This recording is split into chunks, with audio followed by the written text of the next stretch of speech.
এই ভিডিওটা এমপ্লয়ারদের উদ্দেশ্যে, যারা বিজনেস ওনার, কোম্পানি ওনার, তাদের জন্য। আপনারা কীভাবে আপনার এমপ্লয়ীদেরকে আপনার কোম্পানিতে ধরে রাখতে পারেন সেই তরিকা আজকে এখানে বলবো। দেখেন, এমপ্লয়ীদেরকে ধরে রাখতে হলে আমাদেরকে আগে জানতে হবে যে এমপ্লয়িরা কেন চলে যায় বা কেন কোম্পানি সুইচ করে। প্রথম রিজন হচ্ছে কম্পিটিটিভ স্যালারি। এটা তো অবশ্যই বলার কোনো অপেক্ষা রাখে না যে স্যালারির জন্যই তো জব করে এমপ্লয়িরা, তাই না? তাই আপনার কোম্পানির স্যালারিটা যদি কম্পিটিটিভ না হয়, যেরকম কাজ করতেছে সেই অনুযায়ী আপনার স্যালারি স্কেলটা যদি খুবই লো হয়, তাহলে সেটা আসলে এমপ্লয়ীদেরকে বাধ্য করে কোম্পানি সুইচ করার জন্য। তবে কোম্পানি ছেড়ে যাওয়ার এটাই একমাত্র রিজন না, এর থেকে আরও অনেক বড় বড় রিজন আছে, সেগুলো নিয়ে আমরা কথা বলতে পারি। একজন এমপ্লয়ি কিন্তু স্যালারির পাশাপাশি আরেকটা জিনিস চায়, সেটা হচ্ছে তার কাজের মূল্যায়ন, যে সে যে কাজ করতেছে বা যে আপনার কোম্পানিতে যে ভ্যালুটা সে অ্যাড করতেছে, যে ইনপুটটা দিচ্ছে, সেটা আসলে মূল্যায়ন হচ্ছে কি না, আপনি সেটা দেখতে পাচ্ছেন কি না, এবং তাকে প্রপার রিকগনিশন দিচ্ছেন কি না, সেটা একটা ম্যাটার।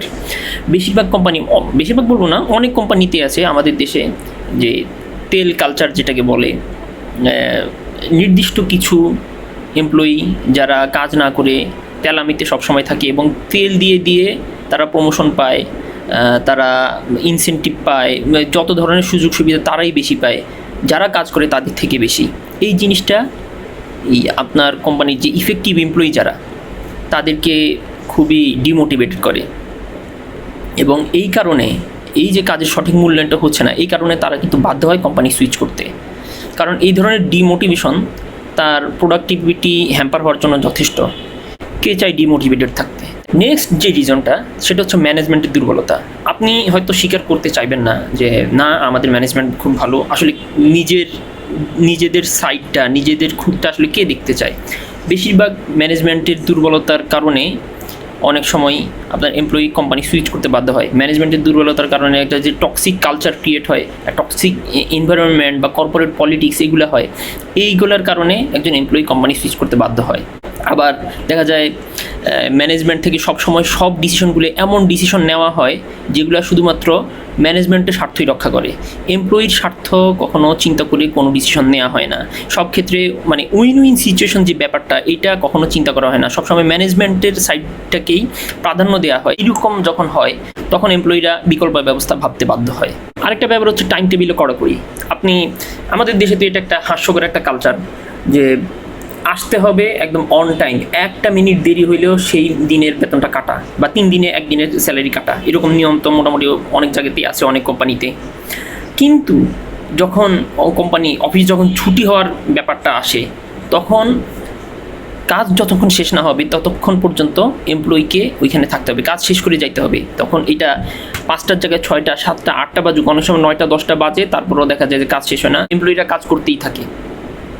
তো এই যে যখন একটা এমপ্লয়ি 1 মিনিট লেট করে অফিসে আসলে তাকে জবাবদিহি করতে হয়, কিন্তু যখন অফিস থেকে 1 মিনিট তো দূরের কথা, 1 ঘন্টা 2 ঘন্টা বেশি স্টে করতেছে, এইটার জন্য কোনো রিকগনিশন দেওয়া হচ্ছে না, তাকে সাধুবাদ দেওয়া হচ্ছে না, বা তাকে ওভারটাইম করার জন্য যে এক্সট্রা ইনসেন্টিভ বা এক্সট্রা কোনো সুযোগ সুবিধা, এই ধরনের কোনো কিছু করা হচ্ছে না। এগুলো কিন্তু একটা এমপ্লয়িকে ডিমোটিভেট করে, পাশাপাশি তার প্রোডাক্টিভিটি হ্যাম্পার হয়, তার ক্যারিয়ার তো মানে এই কারণে প্রোডাক্টিভিটি হ্যাম্পার হওয়া মানে ক্যারিয়ার নষ্ট হওয়া, তারপর stressful life, work life balance নষ্ট হওয়া, সব কিছু এত আসেই। তো এইগুলো তো একটা এমপ্লয়ি অবশ্যই চাবে না, তাই না? কারণ জব করতে গিয়ে যদি পিস অফ মাইন্ড না থাকে, তাহলে তো সেই জব করা থেকে না করাটাই ভালো।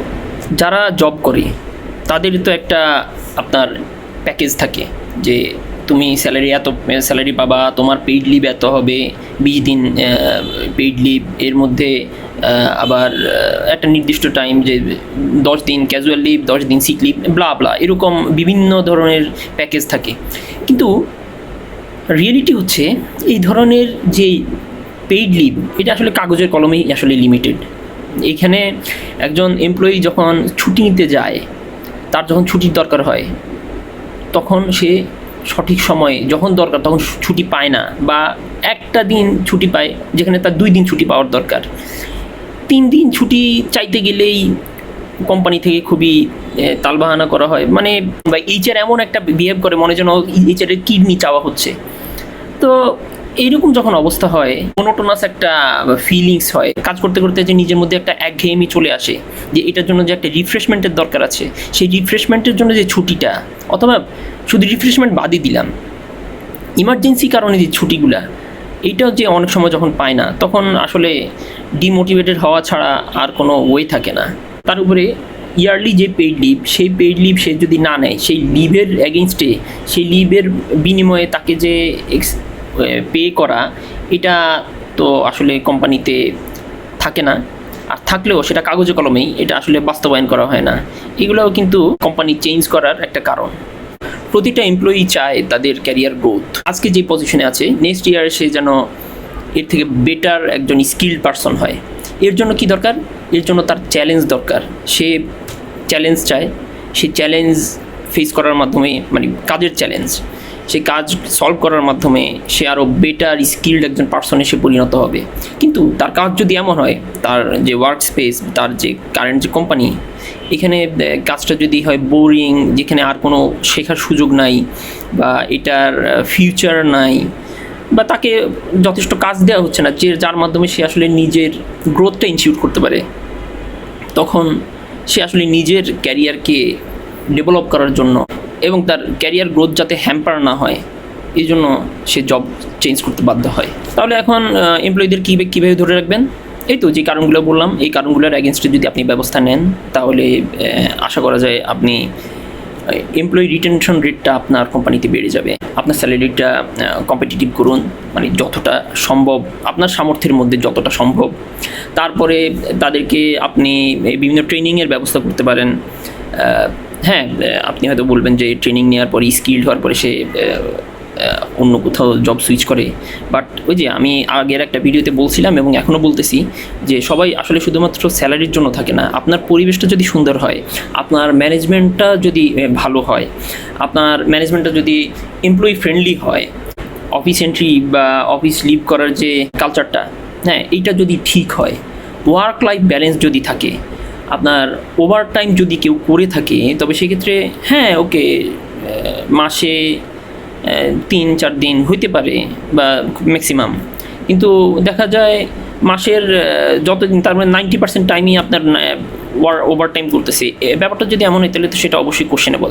তো এরকম ওভারটাইম যদি কেউ করে থাকে, তবে সেইটার যথাযথ মূল্যায়ন যদি করা হয়, সেটা ইনসেন্টিভ দিয়ে হোক, ছুটি দিয়ে হোক, অথবা কোনো ধরনের রিক্রিয়েশনাল অ্যাক্টিভিটিসের মাধ্যমে হোক, সেটা যদি করতে পারেন, নিশ্চিত করতে পারেন, তারপরে তার ওই যে আবার ট্রেনিংয়ের ব্যবস্থা তো আগেই বলছি, এগুলো যদি করতে পারেন, তাহলে আশা করা যায় এমপ্লয়িরা আপনার অফিস ছাড়তে গিয়ে দ্বিতীয়বার অবশ্যই ভাববে।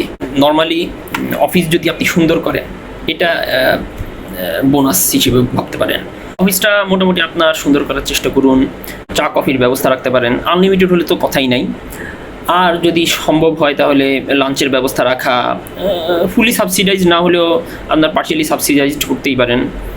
তো এগুলা আপনার সামর্থ্যের মধ্যে যদ্দূর পারেন, সবগুলোই যে করতে হবে এমন না, কিছু কিছু যেগুলো যদ্দূর পারেন সেগুলা যদি করেন, দেখবেন যে নর্মালি এন্ট্রি লেভেলের যারা এমপ্লয়ি বা মিড লেভেলের যারা এমপ্লয়ি, তাদের কাছে এই জিনিসটা কিন্তু একটা হিউজ বুস্ট হিসেবে কাজ করে।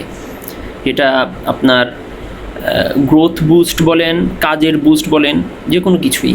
আরেকটা জিনিস সেটা হচ্ছে কর্পোরেট পলিটিক্স। এটাকে যদি আপনি পুরোপুরি ট্যাকেল করতে পারেন, যে এনশিওর করতে পারেন যে কর্পোরেট পলিটিক্স আপনার অফিসের মধ্যে নাই এবং হবেও না, তাহলে ইনশাআল্লাহ আশা করা যায় আপনার এমপ্লয়িরা আপনার উপর অবশ্যই 100% স্যাটিসফ্যাকশন সহ কাজ করবে, এবং তারা জব সুইচ শুধুমাত্র স্যালারির জন্য করবে না।